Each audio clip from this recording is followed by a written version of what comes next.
बिस्मिल्लाहिर्रहमानिर्रहीम। अस्सलाम वालेकुम। ये आपका अपना डिजिटल प्लेटफॉर्म है। मैं तारिक मतीन हूँ। वल्लाहु खैरुल माकिरीन। अल्लाह सबसे बेहतर तदबीर फरमाने वाला है। वही बचाएगा मेरे देश को बलाओं से, जो बारिश में शजर से घोंसला गिरने नहीं देता, क्योंकि उसकी तदबीर तमाम तदाबीर की इमाम है। भारत में बड़े बड़े इजलास हो रहे हैं। ये कहा जा रहा है कि भारत पाकिस्तान को जवाब देगा। अब ये मामला इस वक्त दुनिया भर की हेडलाइंस में है कि भारत क्या करेगा, पाकिस्तान का जवाब क्या होगा, भारत के लिए बेस्ट पॉसिबल स्ट्रेटजी क्या हो सकती है। ये सब कुछ उस पागलपन के बाद जारी है जिसमें बगैर सबूत के ये कहा गया है कि ये सब कुछ पाकिस्तान ने करवाया है। यानी ये भी भूल गए कि 400 किलोमीटर अंदर जाकर एलओसी के बाद ये किया गया है। वो ये भी भूल गए कि उनके यहाँ ये बताया गया अपनी खबरों में कि 3 बजे ये वाकयात पेश आना शुरू हुए और 3:03 पर पहलगाम में होने वाले वाकयात पर पूरे भारत में जो तैयार शुदा चीजें थी वो आना शुरू हो चुकी थी। ये कैसे मुमकिन है? टेरर एरर हैशटैग करके जब आपने ये चीजें 3:03 से शुरू कर दी थी तो आप इसके लिए तैयार थे। भारत का ये फॉल्स फ्लैग ऑपरेशन पाकिस्तानी हुक्काम ये कह रहे हैं। भारत में अब जो पॉसिबल जवाब है भारत की तरफ से वो डिस्कस किया जा रहा है। ये बातें हो रही हैं, ये पाकिस्तान से बाहर भी डिस्कस किया जा रहा है। इसकी बात करेंगे। इसके अलावा उमर अयूब साहब ने मरियम नवाज शरीफ साहिबा को और उनके साथ साथ मियां नवाज शरीफ साहब को एक अदद चैलेंज दिया है और डॉक्टर यास्मीन राशिद साहिबा के साथ इस पंजाब हुकूमत ने एक अनहोनी की है। इसकी भी बात करेंगे कि क्या हुआ है डॉक्टर यास्मीन राशिद साहिबा के साथ। सबसे पहले आपसे दरखास्त, सब्सक्राइब कीजिए, लाइक कीजिए, घंटी का बटन दबाइए और फिर हम आगे बढ़ेंगे। देखिए, मैं ये देख रहा था कि भारत में एक अदद पागलपन है। उस पागलपन में ये कहा जा रहा है कि क्या किया जा सकता है। माइकल कुगलमैन ये इंटरनेशनल जर्नलिस्ट हैं, पाकिस्तान में भी अपनी जिम्मेदारियां अंजाम देकर जा चुके हैं। पाकिस्तान के, इंडिया के, अफगानिस्तान के मैटर्स पर ग्रिप रखते हैं। इन्होंने क्या कहा? इन्होंने कहा कि अब इंडिया अपना पोटेंशियल काइनेटिक ऑप्शन रिस्पॉन्स उसको रिव्यू करेगा इस अटैक के बाद, और इंडिया ये कर सकता है कि नॉन मिलिट्री मेजर्स ले, नॉन मिलिट्री मेजर्स जिसमें एंडिंग 2021 एलओसी ट्रूस शामिल है। जो 2021 में हुई थी जंगबंदी, फायरबंदी, वो शामिल है। सस्पेंडिंग इंडस वाटर ट्रीटी, मैं इस पर अभी और आऊंगा। इस पर अभी पानी के हवाले से भारत क्या कर सकता है पाकिस्तान के खिलाफ, इस पर अभी और बात करेंगे। फिर वही कहते हैं कि हॉल्टिंग एनी डिस्कशन या info sharing with Pakistan regarding jailed fisher folk. ये जो माहीगीर समंदर में काम कर रहे होते हैं, इनकी कश्तियां यहां से वहां चली जाती हैं, हुदूद का समंदर में ख्याल नहीं होता, और जब वहां चली जाती हैं तो माहीगीर गिरफ्तार कर लिए जाते हैं। इसी तरह से भारतीय माहीगीर पाकिस्तान में गिरफ्तार कर लिए जाते हैं। इनकी लिस्टों का तबादला होता है और इनको रेगुलर बेसिस पर रिहा किया जाता है। माइकल कुगलमैन ये कह रहे हैं कि ये भी भारत बंद कर सकता है। वाघा अटारी बॉर्डर भी भारत बंद कर सकता है। इसके बाद ये माइकल कुगलमैन की जानिब से बताया गया कि इंडिया के लिए पॉसिबल क्या है। भारतीय सोशल मीडिया पे क्या चल रहा है, मैंने आपसे कहा ना कि पानी के हवाले से मैं आपको बताऊंगा। ये कहा गया कि क्या करें पाकिस्तान के खिलाफ, तो उन्होंने कहा हमला कर दें और उसके बाद पाकिस्तान को हमला करके मुज़ाकरात पर लाएं, पाकिस्तान के खिलाफ स्ट्राइक्स करें, तो ये नहीं करना चाहिए। अच्छा, दूसरा उन्होंने ये कहा कि चूंकि हम ऊंचाई पर हैं, जो मकबूजा कश्मीर में पहाड़ हैं, हम ऊंचाई पर हैं, पानी हमारे पास है, तो हम पानी के मामले में पाकिस्तान को मोहताज कर दें, पानी बंद कर दें। तो फिर उसके बाद हमें ये याद रखना चाहिए कि हमसे ऊपर तिब्बत है और तिब्बत से जब पानी आता है तो वो फिर हमारे यहाँ आता है, तो हमें प्रॉब्लम होगी, तो ये भी हमें नहीं करना चाहिए। उसके बाद वो कहते पाकिस्तान में जो जर्नैलों की कॉलोनीज हैं उन पे बमबारी करनी चाहिए, अकेडमीज पे बमबारी करनी चाहिए आर्मी की, और ये उनकी जानिब से एक पागलपन जारी है। बंदा पूछे कोई सबूत दिया आपने? आपने पहले से तैयारी करके रखी हुई थी और फौरी तौर पर आप शुरू हो चुके थे कि ये पाकिस्तान का टेरर एरर है, तो आप हैशटैग, ट्वीट्स, तमाम चीजें तैयार करके रख चुके थे। तो फिर ये आपका फॉल्स फ्लैग ऑपरेशन है, ये दुनिया क्यों ना कहे? आप इससे पहले ही काम कर चुके हैं, अब की बार भी आपने ये हरकत की है। पिछली बार आपने शौक पूरा किया था, हमने आपको चाय पिलाकर वापस भेजा था। अब की बार भी शौक पूरा करना है तो करके देख लीजिए। दोनों जौहरी ताकत के हामिल मुल्क हैं और संगीन हो सकता है, किसी भी मिस एडवेंचर का नतीजा बहुत संगीन हो सकता है, क्योंकि कॉन्सिक्वेंसेस दोनों तरफ होंगे। मतलब ये वाला शौक तो है ही नहीं ना मुझे कि हम कहें कि हम मुंह तोड़ देंगे, ऐसी की तैसी कर देंगे, हमारा कुछ नहीं बिगड़ेगा, तुम लहू लहान हो जाओगे। ये होता भी नहीं है। यानी एक जानिब रूस जैसी ताकत हो, एक जानिब यूक्रेन हो, ये तब भी नहीं होता। तो ये जो है नहीं होता, तो फिर इसलिए याद रखिएगा कि हमें ये याद रखना चाहिए कि जंग जो है वो मसाइल का हल नहीं है। भारत अपने यहाँ जो मसाइल हैं उनकी वजह से ये हरकतें करता है और दुनिया को दिखाना था भारत को, भारत ने इसलिए ये फॉल्स फ्लैग ऑपरेशन किया है। पाकिस्तान का ये मौक़िफ़ है और ख़ासा दम है इस मौक़िफ़ में।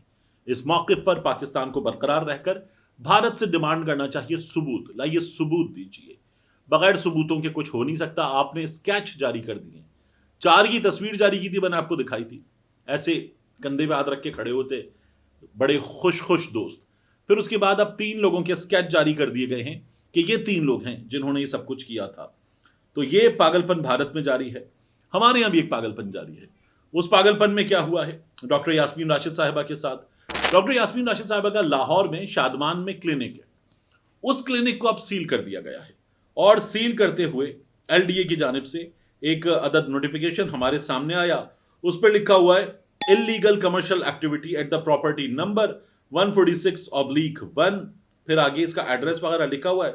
तो Shadman 1 jail road. Doctor Yasmeen Rashid sahiba, मेरी उनकी टीम से बात हुई, उन्होंने मुझे जो ये तस्वीर आप देख रहे हैं दरवाजे पर सील्ड बाय एलडीए, ये उनकी टीम ने मुझे भेजी और बताया कि क्या किया गया है। मैं देख रहा था सोशल मीडिया पे कहा जा रहा था कि यहां मुस्तहिक खवातीन का इलाज किया जाता है, यहां मुस्तहिक खवातीन का इलाज भी किया जाता है। यानी यहां वो लोग आते हैं जो फी देकर अपना इलाज कराते हैं, उनके टेस्ट वगैरह होते हैं, मुख्तलिफ चीजें होती हैं जो अफोर्ड कर सकते हैं।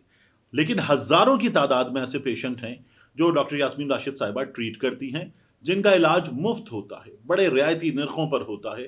तो डॉक्टर यास्मीन राशिद साहिबा खिदमत कर रही थी 30-40 साल से। ये क्लिनिक अर्ली 90s से क्लिनिक यहाँ पर है और तब से चल रहा है। किराए की जगह थी, लेकिन इसको अब एलडीए को ख्याल आया है कि ये कमर्शियल एक्टिविटी है, तो एलडीए सो रहा था। यही मामला हमने कराची में देखा था। आरिफ अलवी साहब का जो क्लिनिक सील किया गया था, वो भी बरसों के बाद आपको अचानक ख्याल आता है कि नहीं जी ये इलीगल एक्टिविटी है।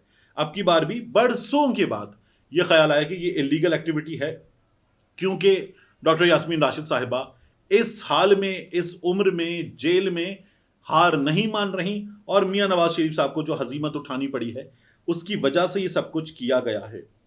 एक चैलेंज मैंने देखा उमर अयूब साहब की जानिब से दिया गया है मियां नवाज शरीफ साहब को और मरियम नवाज शरीफ साहिबा को। उन्होंने बात की और बात करते हुए कहा कि हमारे दौर में किसी खातून को बालों से पकड़ के घसीटा नहीं गया, किसी खातून को गायब नहीं किया गया। ये कई खवातीन कैदी जो सनम जावेद हैं, तैयबा राजा हैं, इनके अलावा इन लोगों को तो गिरफ्तारी के बाद 2-4-5 दिन, हफ्ता 10 दिन गायब भी रखा गया है। तो उमर अयूब साहब कहते हैं ये नहीं किया गया। मरियम नवाज शरीफ के होटल में जिस शख्स ने बंदे भेजे थे उसका नाम था जनरल बाजवा और उससे हमारी हुकूमत का ताल्लुक नहीं था।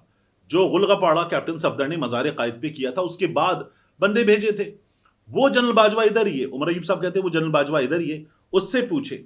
अब आप देखें कि इरफान मलिक साहब, जनरल इरफान मलिक साहब, मियां नवाज शरीफ साहब ने कहा था कि मरियम नवाज को स्मैश करने की धमकी दी गई है, मरियम नवाज शरीफ को कुचल देने की धमकी दी गई है और मियां नवाज शरीफ साहब ने इसके लिए फिर जिम्मेदारान बताए।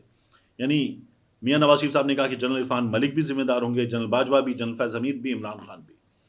वो जनरल इरफान मलिक साहब जो हैं अब जिम्मेदारियां अंजाम दे रहे हैं मरियम नवाज शरीफ साहिबा की हुकूमत में। क्या आप ये देख रहे हैं ना पोस्ट, माजिद निजामी साहब ने इसे पोस्ट किया और इसकी वीडियो लगाकर मियां नवाज शरीफ साहब ने जो कहा था कि स्मैश करने की धमकी दी गई है, मरियम नवाज शरीफ को स्मैश करने की धमकी दी गई है। माजिद निजामी साहब कहते हैं वोट को इज्जत दो के ताबूत में आखिरी कील। मियां नवाज शरीफ की इत्तला के लिए अर्ज है कि आपके मुताबिक इमरान खान की हुकूमत में मरियम नवाज को स्मैश करने की धमकी देने वाले आईएसआई के मेजर जनरल इरफान मलिक आजकल DG military lands and cantonment हैं। हाल ही में उन्होंने मरियम नवाज के सूबे के चीफ सेक्रेटरी और ख्वाजा आसिफ की वजारत के सेक्रेटरी, नून लीगी एमएनएज दानियाल चौधरी और मलिक अबरार की हमराही में راولپنڈی کی تعمیر و ترقی کے ایک منصوبے کو مکمل کر کے اس کا افتتاح کیا ہے۔ تو میاں صاحب جو کہہ رہے تھے نا کہ میری بیٹی کو اسمیش کرنے کی، کچل دینے کی دھمکی دی ہے، وہ بھی ذمہ داریاں انجام دینے۔ عمر ایوب صاحب تو جنرل باجوہ کی بات کر رہے تھے، جنرل عرفان ملک صاحب اس وقت بھی ذمہ داریاں انجام دینے۔ تو میاں نواز شریف صاحب نے جو باتیں کی تھیں وہ محض باتیں تھیں، اور باتیں بھی میاں نواز شریف صاحب نے ملک سے باہر جانے کے بعد کی تھی۔ اب آخری چیز آپ دیکھیے کہ ہمارے سامنے خبر آئی، عمران خان صاحب کی بہنیں آج اسلام آباد ہائی کورٹ میں موجود تھیں۔ ان کا یہ کہنا تھا کہ ہمیں انصاف نہیں مل رہا، عدالت کے حکم کے بعد جیل قوانین کے تحت فیملی ملاقات کر سکتی ہے، یہ جیل رولز میں لکھا ہوا ہے ونس ان اے ویک، ہمیں ملنے نہیں دیا جا رہا عمران خان سے۔ وہ اسلام آباد ہائی کورٹ کی بھی بار بار چکر لگانے، آج بھی وہ چیف جسٹس صاحب سے بات کرنا چاہتی تھی۔ آج ان لوگوں کو یہ بتایا گیا، نیاز اللہ نیازی صاحب نے بتایا کہ آپ کے کیس کل لگ جائیں گے، یہ ہمیں بتا دیا گیا ہے۔ تو آج عمران خان صاحب کی فیملی نے ایک بار پھر دن گزارا ہے اسلام آباد ہائی کورٹ میں۔ دوسرا، میں نے آپ کو بتایا تھا خبر میں کہ عفت عمر صاحبہ کو عہدہ مل گیا۔ یہ جو کلچرل مریم نواز شریف صاحبہ کی کلچرل منسٹری ہے، یہاں پر عفت عمر صاحبہ کو ایک عہدہ مل گیا، الحمرہ میں آفس مل گیا، کرسی مل گئی۔ تو وہ عفت عمر صاحبہ جو مریم نواز شریف صاحبہ میاں نواز شریف صاحب پہ تنقید کر رہی تھی کہ آپ لوگ حکومت لے کر بیٹھ گئے اور آپ لوگوں نے سمجھوتا کر لیا، انہوں نے بھی سمجھوتا کر لیا، میں نے یہ بات کی تھی۔ تو اب عفت عمر صاحبہ نے، میں آپ کو بتا دوں، انکار کر دیا۔ یہ اس خبر کی بات چیت سامنے آئی تھی، میں نے کہا یہ بھی میں آپ کے سامنے رکھوں۔ عفت عمر صاحبہ نے انکار کر دیا ہے کہ وہ یہ کرسی قبول نہیں کر سکتی، بہت ہمبلی انکار کر دیا۔ جب دوغلاپن آپ دیکھیے، عمران خان کی بات ہوتی نا تو یہ لوگ کہتے ہیں کپی تان، جب عمران خان کی بات ہوتی ہے تو یہ لوگ نشے کی اور دیگر چیزوں کی باتیں کرتے ہیں۔ آج وہ عمران خان اسٹیبلشمنٹ کے سامنے ڈٹ گیا ہے، آج یہ لوگ اس پر چپ ہیں، اور آج میاں نواز شریف سے سوال کرنے کی بات ہوتی ہے تو پوچھتے ہیں کیا یہی کرنا تھا؟ یہ ان لوگوں کا دوغلاپن ہے۔ ملتے ہیں انشاءاللہ آپ سے اگلی ویڈیو میں۔